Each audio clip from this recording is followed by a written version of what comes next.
ஜாலியா வேலை பார்த்துட்டு இருக்கீங்க போல. ஜாலியா வேலை பார்த்துருக்கேன். எங்க ஒன்று ரொம்ப நாளா ஆளே காணோம். அதெல்லாம் இருக்கட்டும் விடுங்க. நானும் எங்க அப்பாவும் இன்னைக்கு ஈவினிங் லேப்டாப் வாங்க போறோம். புது லேப்டாப், அதுவும் வசந்தன் கோல போய் வாங்க போறோம். ஏன் நீ வசந்தன் கோலே தான் வாங்கணுமா? லைட்டே வேணுமா? ஆமாங்க. எங்க அப்பா அந்த காலத்து ஆளுங்க. அது மட்டும் இல்லாம நாங்க அப்போல இருந்து இப்ப வரைக்கும் வசந்தன் கோல மட்டும் தானே எல்லாமே வாங்குவோம். அந்த காலம் வசந்தன் கோல வாங்க. வசந்தன் கோல போய் நீ வாங்க போறா நேரா போய் வாங்கிட்டு போக வேண்டியதான் அந்த வீட்டுக்கு. ஏன் இங்க வந்த நீனு? அதானே ஒரு டவுட்னே, பெரிய கன்ஃபியூஷன். என்ன கன்ஃபியூஷன் உனக்கு? இல்ல நம்ம இப்ப லேப்டாப் வாங்க போறோம்னா அவங்ககிட்ட என்னென்ன கேள்வி கேட்கணும், எப்படி லேப்டாப் வாங்கணும் அப்படின்னு ஒரு டவுட். அதான் உங்ககிட்ட வந்தானே. லேப்டாப்பா சரி, இப்ப நீ எதுக்காக லேப்டாப் வாங்க போறாங்க? நான் வந்து இந்த கோடிங் எல்லாம் படிக்க போறேன், அதுக்காண்டி தானே லேப்டாப். கோடிங் படிக்க போறேன். அதாவது நிறைய பேர் வந்து லேப்டாப் வாங்கணும் அப்படின்னு சொல்லி ஆசைப்படுறீங்க, நான் இல்லைன்னு சொல்லல. ஆனா யாருமே வந்து ப்ராசஸரை பார்த்து வாங்க மாட்டீங்களே, அதான பிரச்சனை. ப்ராசஸர் அதுனா என்னங்க அப்படி? ரைட்டு, ப்ராசஸர்னா என்னன்னே தெரியாம இப்ப நீ லேப்டாப் வாங்க போயிட்டு இருக்கு, நீ உங்க அப்பாவும் சேர்ந்து. ஆமா, எனக்கு தெரிஞ்ச இந்த டெல், ஹெச்பி, ஏசர் அந்த மாதிரி வாங்கிடலாம் நினைச்சேன்னு. ஏமா அதெல்லாம் மாடல். நிறைய பேர் மைண்ட் செட்ல இதை தான் பண்ணிட்டு போறீங்க. போயிட்டு அங்கே வந்து நம்ம இந்த பிராண்டு நல்லா இருக்கும், அந்த பிராண்டு நல்லா இருக்கும், நம்ம அதை வாங்கலாம் அப்படின்ற மாதிரி. ஆனால் ப்ராசஸர் தான் வந்து மெயின். ப்ராசஸர் பொறுத்தளவு என்னன்னா, உனக்கு வந்து 2 வேரியண்ட்ல வரும். ஒன்று வந்து ஏஎம்டி வேரியண்ட்ல ஒன்று வரும், இன்னொன்று வந்து இன்டெல் வேரியண்ட்ல ஒன்று வரும். நிறைய பேர்த்துக்கு வந்து இன்டெல் லேப்டாப்பை வந்து நீ சூஸ் பண்ண சொன்னால் எல்லாருமே வந்து இன்டெல் லேப்டாப் வந்து ஈஸியாக சூஸ் பண்ணிட முடியும். ஏன்னா அவன் வந்து குழப்பாம ஒரு சில விஷயங்கள் வந்து சொல்லுவான். என்னன்னா 11th generation, 12th generation, 13th generation, 14th generation இப்படின்னு சொல்லி ஒவ்வொன்றா மூவ் ஆகும். அப்படின்றப்ப எது லேட்டஸ்ட்டு அப்படின்னு சொல்லி நம்மளால பார்த்து வாங்கிட முடியும். ஆனால் அவனு இப்போ இடையில என்ன பண்ணிவிட்டான் தெரியுமா? நான் நேமை மாற்ற போகிறேன் அப்படின்னு சொல்லிட்டு நேமை மாற்றினான். அதாவது 2025 வந்து நேம் மாற்றுறதுக்காக அவன் வந்து பிளான் பண்ணான்.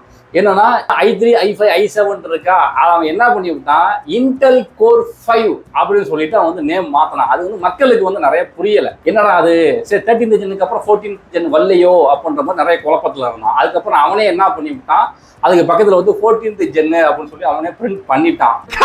ஆனா இப்ப கரண்ட்ல நீ வந்து ஒரு நியூ ஜென்ரேஷன்ல இன்டெல் ப்ராசஸர்ல வாங்கணும் அப்படின்னா இன்டெல் கோர் அல்ட்ரா 5 அப்படின்னு இருக்கணும். அதாவது i5 அதுக்கு பதிலாக வந்து இன்டெல் கோர் அல்ட்ரா 5 அப்படின்னு சொல்லி நேம் வந்து சேஞ்ச் பண்ணியிருக்காங்க. இதுதான் லேட்டஸ்ட் ஜென்ரேஷன் இன்டெலை பொறுத்த அளவு. அப்ப நான் இன்டெல் லேப்டாப் வாங்கிடுவானே இப்ப? இரு இன்டெல் லேப்டாப் வாங்குறத பத்தி பிரச்சனை இல்லை. ஏஎம்டியில் தான் வந்து நிறைய பேர் வந்து ஏமாறுறாங்க. ஏஎம்டி சூஸ் பண்ணும் பொழுது நிறைய பேர் என்னன்னா ஓல்டு ஜென்ரேஷன் உள்ள லேப்டாப்பை வந்து சூஸ் பண்ணிடுறாங்க. இப்போ நான் உனக்கு ஒரு மாடல் காமிக்கிறேன், அந்த மாடலை பார்த்து இது உனக்கு என்ன புரியுது அப்படின்றத மட்டும் நீ சொல்லு. இப்போ இந்த ஹெச்பி விக்டாஸ் லேப்டாப் இருக்கு, இந்த லேப்டாப்பை பார்த்து இது நியூ ஜென்ரேஷனா ஓல்டு ஜென்ரேஷனா பார்த்து எப்படி கண்டுபிடிச்சு வாங்குவோம் சொல்லு பார்ப்போம். அதெல்லாம் எனக்கு தெரியாதுங்க. ஆனா ஹெச்பி விக்டாஸ் ரைசன் 7 அப்ப நல்லா இருக்கும்ல? இந்த ரைசன் 7ன்றது மட்டும்தான் நிறைய பேருக்கு வந்து தெரியும். இது வந்து ஓல்டு ஜென்ரேஷனா நியூ ஜென்ரேஷனா, என்ன ஆர்கிடெக்சரு, இது வாங்கலாமா வேணாமான்ற குழப்பங்கள் வந்து நிறைய பேருக்கு இருக்கும். என்னைக்குமே வந்து ஏஎம்டியை பொறுத்தளவு சீரியஸ்ல போகும். என்னன்னா 5000 சீரியஸ், 6000 சீரியஸ், 7000 சீரியஸ், 8000 சீரியஸ் அப்படின்ற மாதிரி சீரியஸ்ல போகும். இந்த சீரியஸ் வந்து எந்த அளவுக்கு வந்து நம்ம முன்னாடி வாங்குறோமோ, அதாவது 8000 சீரியஸ் அப்படின்றது லேட்டஸ்ட் ஜென்ரேஷன், அது நம்ம வாங்கணும். 7000 அப்படின்றது கொஞ்சம் முன்னாடி, அதாவது 2023க்கு உள்ளது. அது கூட ஓகே தான் 7000, நான் ஒன்றும் தப்பு சொல்ல மாட்டேன். அதுவே வந்து 6000 சீரியஸ்லாம் நம்ம வாங்கினோம்னா கொஞ்சம் ஓல்டு ஜென்ரேஷன்ல வந்துடும். அப்போ நமக்கு ஒரு நியூ ஃபியூச்சரை நோக்கி தான் என்றைக்குமே வந்து நம்ம ஒரு லேப்டாப்பை வாங்கணும். ஏன்னா ஏஐயோட இங்கே பர்ஃபார்மன்ஸ் வந்து வேற லெவலில் போயிட்டு இருக்கு. எல்லாமே ஏஐ தான். ஒரு சாட் ஜிபிடியை வச்சு ஒருத்தன் பில்லிங் சாஃப்ட்வேரே ரெடி பண்ணுறான். அந்த அளவுக்கு வந்து உலகம் வந்து வளர்ந்துக்கிட்டு இருக்கு. அப்போ நம்ம நியூ ஃபியூச்சரில் வாங்கினாதான் நம்மளோட நாலேஜை வந்து நம்ம இன்க்ரீஸ் பண்ணிக்க முடியும். இப்போ இதை பொறுத்த அளவு ஏஎம்டி ரைசான் 7 அப்படின்னு சொல்லியிருக்கு. 7445HS அப்படின்னு இருக்கு. இதுல ரைசான் 7க்கு பக்கத்துல இந்த 7445HS இருக்குல்ல, அதுல 7 அப்படின்னு இருக்கிறது வந்து 7000 சீரியஸ் அப்படின்றது. அப்ப 7000 சீரியஸ் அப்படின்னா இது 2023ல லான்ச் பண்ண ப்ராசஸர் இருக்குது. அப்போ இதை நம்ம வாங்கலாமா அப்படின்னு கேட்டால் ஓகே, நம்ம வாங்கலாம். எனக்கு வந்து ஏஐ ஃபியூச்சர்ஸ்லாம் ரொம்ப தேவை கிடையாது, நான் வந்து நார்மல் வந்து ஒரு கேமிங், எடிட்டிங், ஸோ இந்த மாதிரி யூசேஜ் தான் நான் பண்ண போகிறேன் அப்படின்னு நினைக்கிறவங்க இந்த லேப்டாப் வந்து தாராளமாக சூஸ் பண்ணிக்கலாம். சரி ரைட்டு, இப்போ உனக்கு வந்து புரிஞ்சிருக்கும் அப்படின்னு சொல்லி நினைக்கிறேன். இப்போ நான் உனக்கு ஒரு டெஸ்ட் வைக்க போகிறேன். இப்போ நான் இன்னொரு மாடல் வந்து காமிக்கிறேன். அந்த மாடலை வந்து நீ வாங்குவியா வாங்க மாட்டியா, அதை மட்டும் எனக்கு பார்த்து சொல்லு. அதெல்லாம் இப்போ நீங்கள் கரெக்டாக பார்த்து சூஸ் பண்ணிடுவேன். இந்த மாடல் வந்து இப்போ லினோவோ ஐடியாபேட் ஸ்லிம் 1ல் இருக்குது. இது வந்து ரைசான் 5ல், இது வந்து 550U அப்படின்ற ஒரு ப்ராசஸரில் இருக்குது. இதோட ப்ரைஸ் பார்த்தீங்கன்னா 38,700 அந்த ரேஞ்சுக்கிட்ட இருக்குன்னு வச்சுக்கோங்க. இதை நீ வாங்குவியா வாட்டியா? அசுக்கு புசுக்கு 5000 சீரியஸ் லேப்டாப் யார் வாங்குவா? நீங்க தான் 7000 2023 சொல்றீங்க. அப்ப இது ஓல்டு லேப்டாப். இப்ப நீங்க என்ன ஏமாத்த பாக்குறீங்களா? நான் ஏமாத்த பாக்குறேன். இப்போ உனக்கு வந்து புரிஞ்சிருச்சு. அதாவது ஒரு நியூ ஜென்ரேஷனை நோக்கி தான் நம்ம வந்து ஒரு லேப்டாப்பை வாங்கணும். அப்போ ஒரு 5000 சீரியஸ்ல உள்ள ஒரு லேப்டாப்பை நம்ம வாங்கணும் அப்படின்னா அது வந்து 2021 மாடல். அது வந்து Zen 2 ஆர்கிடெக்சர்ல உள்ளது. அப்ப நம்ம அதை போய் வாங்கலாமா? 2021ல உள்ளத அதெல்லாம் வாங்குறோம். இன்னும் இதெல்லாம் சேல்ல இருக்கு பாரு, சேல் பண்ணிட்டு இருக்கானுங்க பாரு. இது யாருக்கு தெரியாது, மக்கள் வந்து தெரியாம போய் வாங்குறது. சரி இந்த பிரைஸ்க்கு இருக்கே, நம்ம போய் வாங்கலாமே அப்படின்றப்போ ஒரு நியூ ஃபீச்சர்ஸ் எல்லாம் வந்து இந்த லேப்டாப்ல வந்து இருக்காது.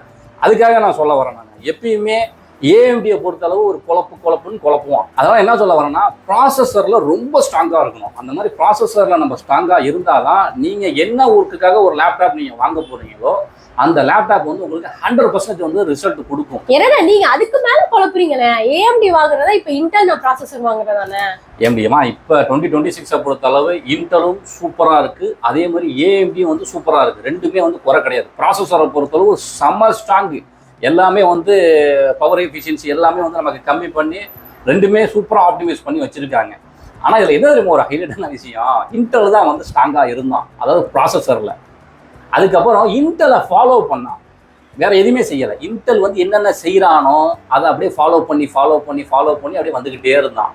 வந்துட்டு ஒரு ஸ்டேஜுக்கு அப்புறம் என்ன பண்ணிட்டான், இன்டெலை விட அதிகமான சேல் எதில் ஆயிடுச்சுன்னு கேட்டிங்கன்னா ஏஎம்டியில் ஆயிடுச்சு. அதனால என்ன பண்ணுறாங்க, நிறைய பேர் வந்து ஏஎம்டி ப்ராசஸர் வாங்கி யூஸ் பண்ண ஆரம்பிச்சிட்டாங்க. அப்போ இன்னும் வந்து ஏஎம்டி வந்து ஸ்ட்ராங்காக ஆரம்பிச்சிருச்சு. நிறைய பேர் மத்தியில் வந்து பழைய ஆளுங்கெல்லாம் இன்னும் ஏஎம்டி நல்லா இல்லை அப்படின்னு சொல்லி நினச்சிட்டு இருப்பாங்க. ஆனால் அது கிடையாது. 2026ல் ப்ராசஸரை பொறுத்தளவு ரெண்டு பேருமே வந்து ஸ்ட்ராங்காக தான் இருக்காங்க. அதில் எந்த மாற்றமும் கிடையாது. அப்போ இன்டெலே அடிச்சுட்டு ஏஎம்டி வந்துட்டானே? ஆமாம், இப்போ அதிக சேல் வந்து ஏஎம்டி தான். இப்போ இன்னொரு முக்கியமான விஷயத்த கவனிக்கணும். என்னன்னா ஏஎம்டி ப்ராசஸரை பொறுத்தளவு எது லேட்டஸ்ட் ஜென்ரேஷன் அப்படின்னு சொல்லி மக்களால் அவ்வளோ சீக்கிரம் கண்டுபிடிக்க முடியாது. ஒரு கன்ஃபியூஸ் சுற்றுவான். அதே வேலையை இப்போ யார் பண்ணுறா அப்படின்னு கேட்டீங்கன்னா இன்டெல் பண்ணிட்டு இருக்கான். நேமை சேஞ்ச் பண்ணிட்டான். என்ன சொல்றீங்க? ஆமா, இன்டெல் கோர் அல்ட்ரா 5 அப்படின்னு சொல்லி சேஞ்ச் பண்ணிட்டான். இதுக்கு பக்கத்துல ஜென்ரேஷன் அப்படின்னு சொல்லி மென்ஷன் ஆகல. 13th ஜென்ரேஷன் 14th ஜென்ரேஷன் வருது அப்படின்னு சொன்னால அதெல்லாம் இப்போ விட்டுட்டு இப்போ என்ன பண்றான் அப்படின்னு கேட்டீங்கன்னா நீட்டா வந்து 120U 210H இப்படி வருது. அப்ப நம்மளால வந்து என்ன ஜென்ரேஷன்ன்றதை கண்டுபிடிக்க முடியாது அவ்வளவு சீக்கிரம். அதாவது பொதுமக்களுக்கு தெரியாது. ஒரு சில பேர் தெரிஞ்சவங்க கண்டுபிடிச்சிருவாங்க, ஒரு சில பேருக்கு வந்து தெரியாது. அப்ப மார்க்கெட்டுக்குள்ள வந்து ஈஸியா வந்து அதை சேல் பண்ணிட முடியும். ஒரு கன்ஃபியூஸ் பண்ணோம் அப்படின்னா சேல் பண்ணிட முடியும். இந்த இடத்துல வந்து இன்டெல் தப்பு பண்றாங்க அப்படின்ற மாதிரி தான் நான் நினைக்கிறேன். ஏன்னா அதை அப்படியே கண்டினியூ பண்ணா நல்லா இருக்கும். 14th ஜென் அப்படின்றது அடுத்து 15th ஜென் அப்படின்னு சொல்லி அதை மென்ஷன் பண்ணி கொடுக்கணும். அதே மாதிரி 16th ஜென் வரப்ப அது வந்து 16th ஜென் அப்படின்னு சொல்லி மென்ஷன் ஆகி வரணும். அந்த மாதிரி வந்துச்சு அப்படின்னா இன்டெலோட ஆதிக்கம் வந்து இன்னும் தொடர்ந்து போய்கிட்டே தான் இருக்கும். இந்த இடத்துல கன்ஃபியூஸ் பண்ண ஆரம்பிச்சிட்டாங்க அப்படின்னா மக்களுக்கு எதை வாங்குறதுன்னு தெரியாமல் போயிடும். அதனால இன்டெல் ப்ராடக்ட் வந்து சரிவாகிறதுக்கான வாய்ப்புகள் நிறையாவே இருக்கு. ஏஎம்டி மேலே போகிறதுக்கான சான்சஸ் வந்து இந்த இடத்துல நிறையவே இருக்கு. இப்போ நான் கோடிங் லேப்டாப்க்கு என்ன வாங்குறது? கோடிங்க்கு வந்து 16GB ரேம் இருக்கிற மாதிரி பார்த்துக்கோ. ஏன்னா மேக்ஸிமம் வந்து ஹச் சீரியஸில் கூட நீ வாங்கிக்க, தப்பு கிடையாது. அது கொஞ்சம் வந்து பெட்டர் பர்ஃபார்மன்ஸ் தான் இருக்கும். இன்டெல் கோர் அல்ட்ரா 5ல நீ வாங்கினாலும் சரி, அதில் வந்து NPU சிப் எல்லாம் வந்து ஃபிக்ஸாக இருக்கு. இல்லை எனக்கு அதெல்லாம் கிடையாது, எனக்கு வந்து ஏஎம்டியில் தான் வேணும் அப்படின்னு சொல்லி நினச்சேன்னா ஏஎம்டியை பொறுத்தளவு ஏஎம்டி Ryzen 5 இல்லை Ryzen 7 இதில் வந்து நீ 8000 சீரியஸ் வாங்கிட்ட அப்படின்னா உனக்கு வந்து பெட்டரா இருக்கும். அதுல வந்து ஏஐ ஃபீச்சர்ஸ்லாம் வந்து நிறைய வரும். சூப்பர்ண்ணா. அப்ப இது இவ்வளவு தூரம் சொல்லிட்டீங்க, இது எந்த பிராண்ட் சூஸ் பண்ணலாம்னு சொல்லவே இல்லைண்ணே. பிராண்டை பொறுத்தளவு இப்ப நம்ம வந்து ஒவ்வொரு பிராண்ட்லயும் ஒவ்வொரு இஷ்யூஸ் இருக்கும் காமனா. அது கேமிங் சீரியஸை பொறுத்தளவு, லோ பட்ஜெட் சீரியஸை பொறுத்தளவு ஏதாவது காமனா ஒரு சில லேப்டாப்ல வந்து இஷ்யூஸ் இருக்கும். அதை நான் அடுத்தடுத்து சொல்றேன். இப்போ நான் சொல்ல வர விஷயம் என்னன்னா, இந்த ப்ராசஸர்ல ஸ்ட்ராங்கா இருங்க அப்படின்ற மாதிரி தான் சொல்ல வரேன் நான். ஏன்னா லாஸ்டா ஒரு பொண்ணு அப்படிதான் வந்து 5000 சீரியஸ் லேப்டாப்பை வந்து எடுத்துக்கொண்டு வந்து என்கிட்ட காமிச்சாங்க. எனக்கு வந்து ரொம்பவுமே கஷ்டமா போச்சு. ஏன்னா நான் ரொம்பவும் வந்து ஒரு ஓல்டு லேப்டாப் வந்து சேல் பண்றாங்களே அப்படின்ற மாதிரி. அப்போ நம்ம ஒரு லேப்டாப் வாங்க போகும்போது நம்ம தெளிவா இருக்கணும். இருந்தாதான் அந்த கடைக்காரங்கள்ட்ட வந்து நம்ம என்ன நினைச்சு கேட்குறோமோ அந்த லேப்டாப் வந்து நம்மளால வந்து வாங்க முடியும். ஆனா நீங்க சொன்னது எதுவுமே எனக்கு புரியற மாதிரியே தெரியலண்ணே. ஒரே கன்ஃபியூஷனா இருக்குண்ணே. அப்படி பார்த்தா எங்க அப்பாவுக்கும் புரியாது. கொஞ்சம் நீங்களே வந்து அந்த லேப்டாப் எடுத்து கொடுத்துருங்களேண்ணே, நல்லா இருக்குண்ணே. நானே வந்து எடுக்கிறதுனா இங்க இவ்வளவு வேலை இருக்கு, இவ்வளவு வேலையும் வந்து நான் பார்க்க முடியுமா? நான் அப்பெல்லாம் சொல்லாதீங்கண்ணா ப்ளீஸ்ண்ணே. நீங்க தானே வந்து எடுத்து கொடுக்கணும். என்னாலாம் வர முடியாம எனக்கு வேலைகள் நிறைய இருக்கு. அண்ணா நீங்க தானே வர